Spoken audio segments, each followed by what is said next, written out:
diferenciación como modalidad de la potestad imperial. Imperio romano,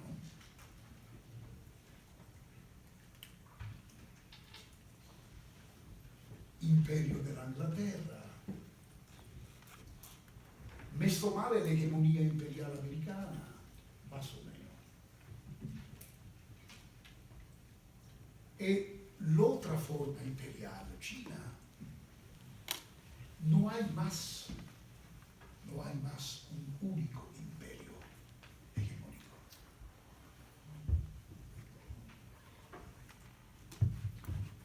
Estados Unidos tengo que hacer en este momento con China, con India, con Rusia, con Brasil. Estados continentes. Y cada uno de esos estados continente tiene una idea del mundo global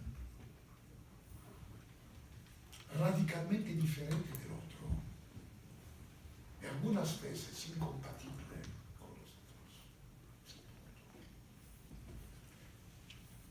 Tiene una idea de lo universal, a diferencia de la reacción islámica. En el pasaje occidente hay un análisis de la dimensión simbólica del conflicto de identidad, el conflicto identitario,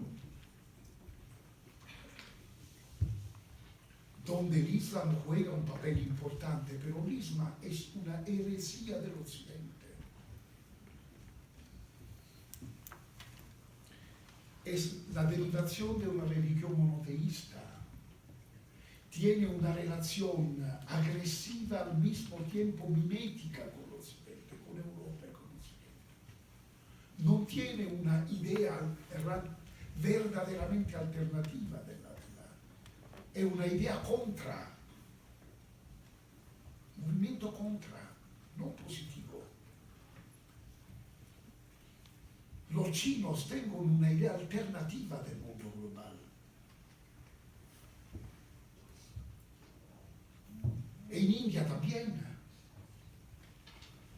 Brasil no se sabe, pero los brasileños en este momento es un país en una situación dramática.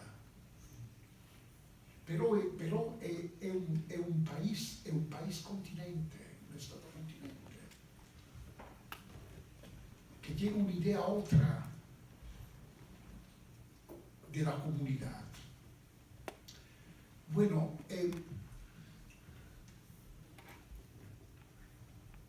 nosotros, yo y Etienne Balibar hemos desarrollado en muchos años de discusiones dos términos, dos sintagmas para interpretar lo que está pasando en este interreino.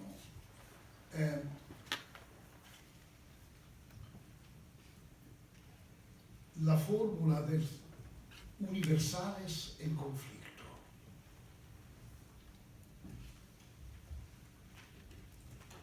Estamos en un tiempo de conflicto de los universales. Diferentes visiones de los universales.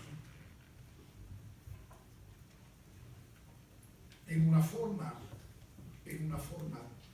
que puede resultar, que puede desarrollarse en una fenomenología catastrófica.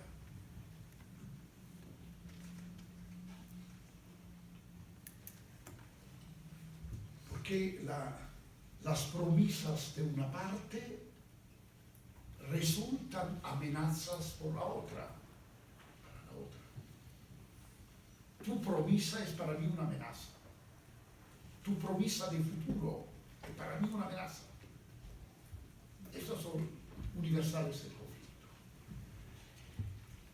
¿Cómo sortir de esta cosa? Yo Clarté è una tesi che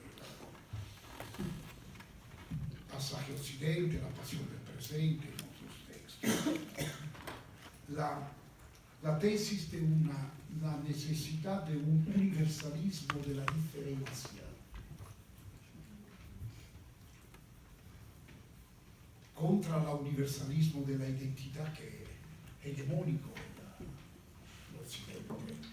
Era hegemónico en la polis greca clásica, el imperio de Ateno. Era hegemónico nell'egemonia americana, norteamericana.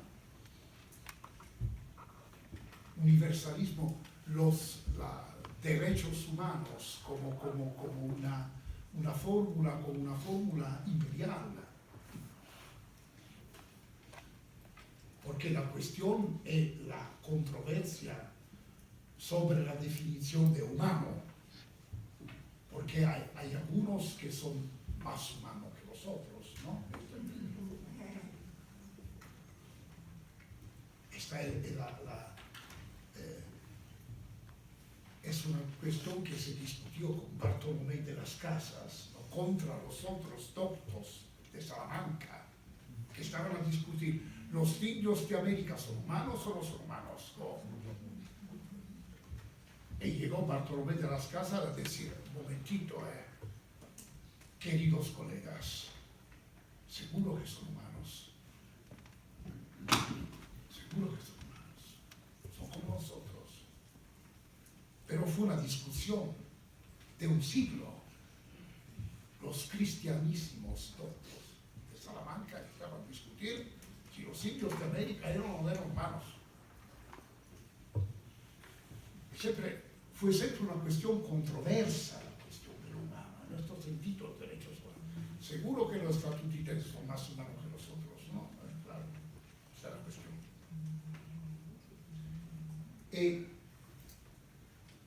Esto era el universalismo de la identidad.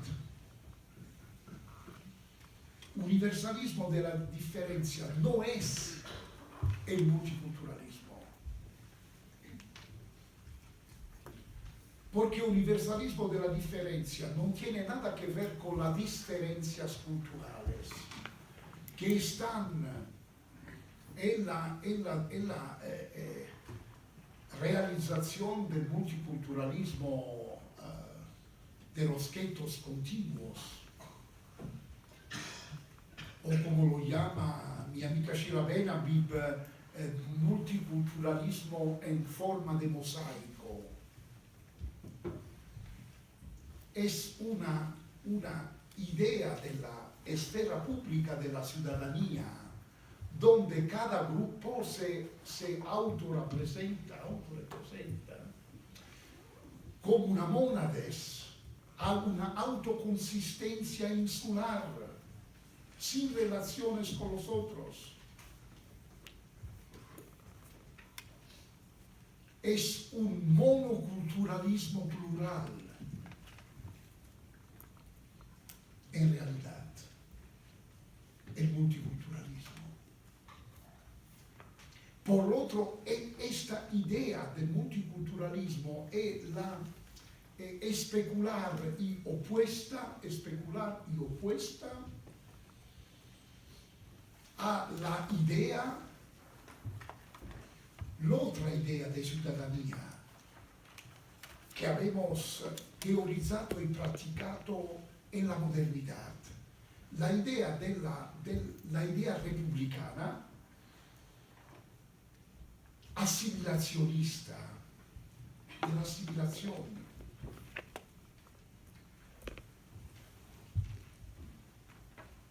La República Francesa, la tradición republicana francesa. Claro, de la Revolución. En la ciudadanía somos todos citoyens, sin diferencia de sexos, de religión, de cultura, etcétera, etcétera. Cuando llegó Madame Hollande Bouche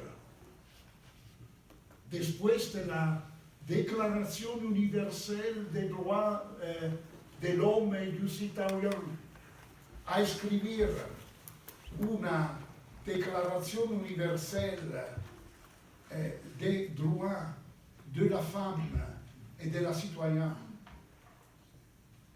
los jacobines non decíano, oh querida, fantástica, ¿cómo tú declaras los derechos de una diferencia cuando nosotros habemos ya declarado los valores universales de todos los seres humanos? Tú estás contra nuestra declaración. Por esto tenías la necesidad de hacer la declaración de una parte de una diferencia.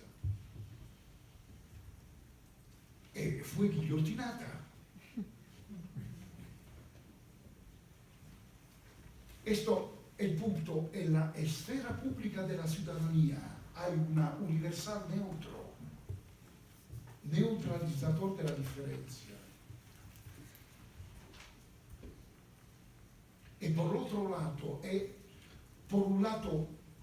la tradición del republicanismo francés, que es una gran tradición, tiene con efecto histórico extraordinario seguramente, ¿no? La tradición del republicanismo se podría traducir en una forma técnica, antropológica, es una forma canibálica de inclusión. Canibálica, la asimilación. Por otro lado, el multiculturalismo es la típica forma de tolerancia represiva de los poderes imperiales. Tenemos un imperio con los guetos de las diferencias culturales. Estas dos formas de inclusión democrática fracasaron, producen paradójicamente la misma forma de conflicto, la idéntica misma forma de conflicto, violenta, como se ve en Inglaterra, como se ve en París. Entonces, la solución es una idea de un universalismo de la diferencia, ni asimilación, ni reconocimiento,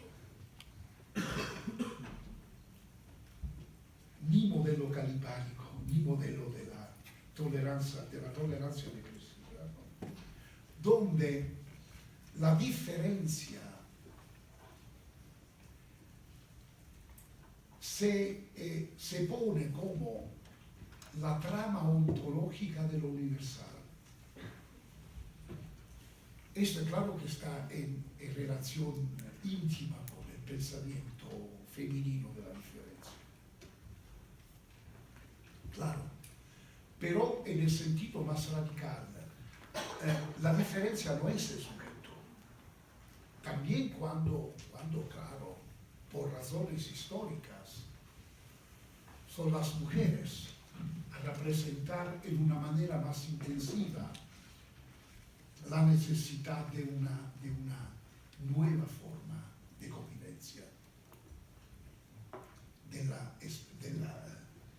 los humanos en el planeta. Pero no es un sujeto. La diferencia es un vértice óptico que tiene que ir a través de todos los sujetos. También los varones como mí, que atravesados de esta idea del vértice óptico de la diferencia, puedo comprender los límites de nuestra propia ilibertad como varones. El poder tiene que hacer, el poder, el privilegio, el poder, es una forma extrema de ilibertad de los sujetos. Es la posibilidad por nosotros, hombres, varones, de una liberación, de conseguir conciencia de nuestra propia ilibertad. Entonces, universalismo de la diferencia en este sentido.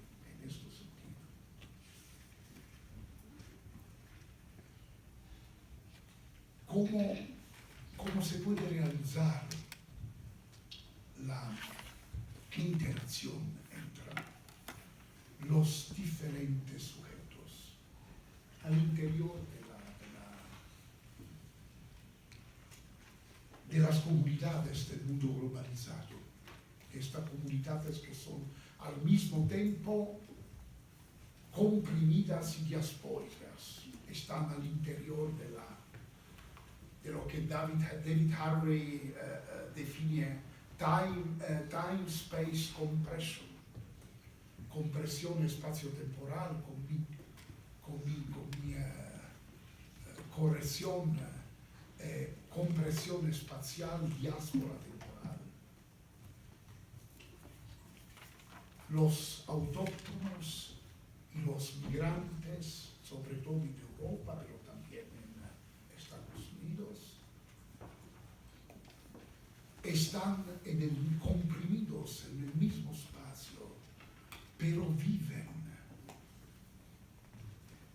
tiempos diferentes, tengo diferentes experiencias del tiempo. Si la política no entiende esto, no entiende nada, él no está entendiendo nada. También la política de derecha, de centro y de izquierda.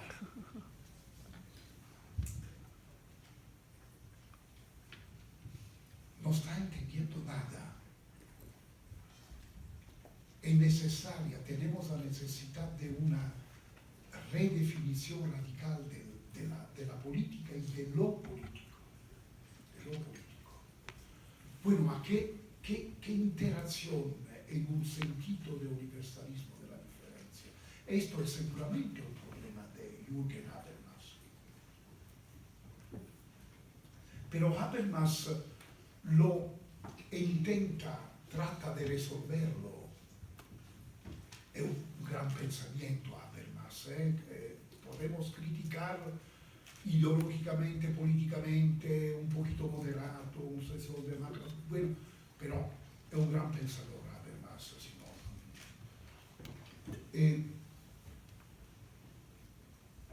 Lo entiende en el sentido de la universalidad de la razón comunicativo-argumentativa. Aquí yo tengo dos críticas. Discutimos desde 30 años.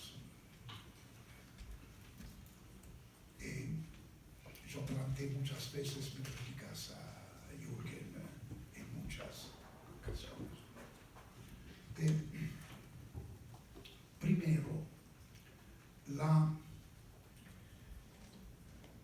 en la esfera pública,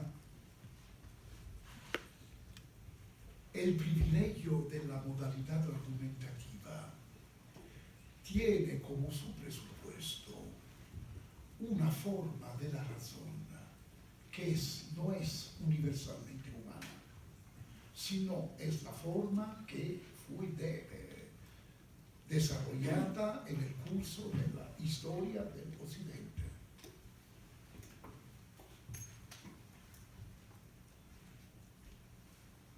Hay otras formas de racionalidad, que no es la racionalidad de la argumentación. Para Habermas, la interacción entre los sujetos diferentes que también para él es un problema crucial, ¿no? Claro, tenemos juntos este problema crucial. Para él se resuelve con una esfera pública, comunicativa, argumentativa. Digo, no, Jürgen, esto no basta esto. Porque esto determina una discriminación entre los sujetos que tengo una competencia argumentativa y los sujetos que no tengo. Prueba a preguntar a una muchacha islámica de la banlieue de París, de argumentar por qué ella, 16 años, tiene gana de tomar el chador. Argumentar, no puede argumentar. Pero si preguntas, me narras la dimensión narrativa de la narración fundamental de la esfera pública. Puede contarme, narrarme por qué haces esto, porque por cada razón, sin argumentar en un sentido de principios. ¿Cuál es tu experiencia? Y podríamos aprender una cosa buena, que no tiene la gana de tomar el velo porque lo tomaba su abuela, sino porque su abuela no lo portaba el velo, el chador, porque su abuela era ya modernizada. Y la rebelión contra una forma, una uniformación de la modernización. Esta era. En este sentido, la narración, claro, la narración es una forma, un medium de conocimiento. No podemos, como dice el colega Aidan White, tomar la narración como una legitimación, como la narración una fuente de conocimiento. Porque aquí tiene razón Carlo Ginzburg cuando dice, tenemos que tener distintas las retóricas con pruebas y las retóricas sin pruebas. Porque si llega un hombre de 95 años, un alemán ex-nazi o nazi, o todavía nazi, que dice, yo estaba en la seguridad del lager de Auschwitz, habemos matado más que 5.000 o 6.000, etc. Esta es una narración que no tiene pruebas. Entonces, la narración es una fuente de conocimiento, de saber, que tiene que ser confrontada. Segundo aspecto de crítica mía a Habermas, que la comunicación tiene su index, como se dice, su cifra, su indicador crucial en el concepto de Verständigung, la que en alemán tiene un doble sentido, cioè Verständigung es lo entendido, en el doble sentido de mutuo entendimiento y de mutuo acuerdo, Verständigung. Yo creo lo contrario, que la llave de la comunicación no está nel understanding o nel mutuo entendimiento, sino en el misunderstanding, en el malentendido. Mucho más crucial y decisivo el malentendido. La llave de la comunicación está là donde nosotros nos entendimos. En este sentido, el universalismo de la diferencia tiene como su, ¿cómo se dice?, brazo secular, como segundo brazo secular, la política de la traducción. La traducción como proyecto político. La traducción entendida como la posibilidad de encontrar y construir un espacio común de interacción donde hay la posibilidad de emergencia de los malentendidos, de los misunderstandings. Este punto fundamental. Traducción, pero en la conciencia que en toda obra de traducción hay un elemento, un aspecto esencial, que es siempre lost in translation, es siempre perdido en la traducción. Pero esto lost in translation no es solamente el indicador de las relaciones entre nosotros y los otros. Es la lógica, la dinámica de todas las relaciones. Un padre y un hijo, una madre, una hija, dos amantes. Tengo también un problema de traducción. Hay siempre malentendidos. Que el núcleo es el alma de la relación. Problema de traducción que entiendes tú cuando hablas de amor, que entiendes exactamente eso. También cuando se habla la misma lengua, cuando estamos en el mismo contexto cultural, con la misma formación, en la misma clase social, hay siempre un problema de traducción. El problema de traducción con los otros es como se dice, el espejo de un problema de traducción que tenemos con nosotros mismos. ¿Está claro esto? De aquí tiene que partir la política. Muchas gracias.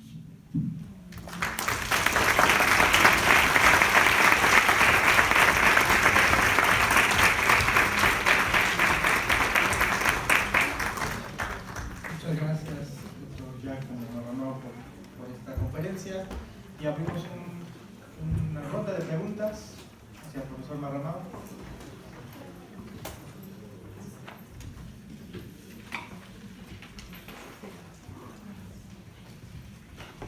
Siente que el primero siempre es difícil, pero vamos a apuntar primero rondas de preguntas. Hay muchas. Ya pasamos el micrófono.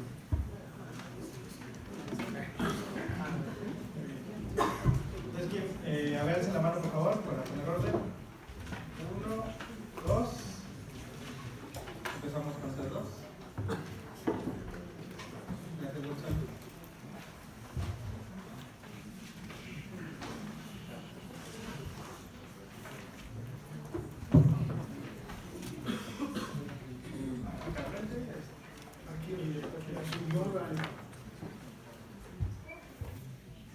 Gracias, es un gran placer escucharme. A usted. Yo me preguntaba en varias de las cosas que dijo, si está presente atrás de lo que dijo la idea de la incompletud, la idea de un presente no acabado, de la incompletud que nos permite diferenciar entonces un presente como algo siempre inactual y nos permite, siempre inactual y nos permite diferenciar al presente de la inactualidad. Pero creo que también esta idea de incompletud del mundo está presente en el universalismo de la diferencia. Sí. Y pensaba yo que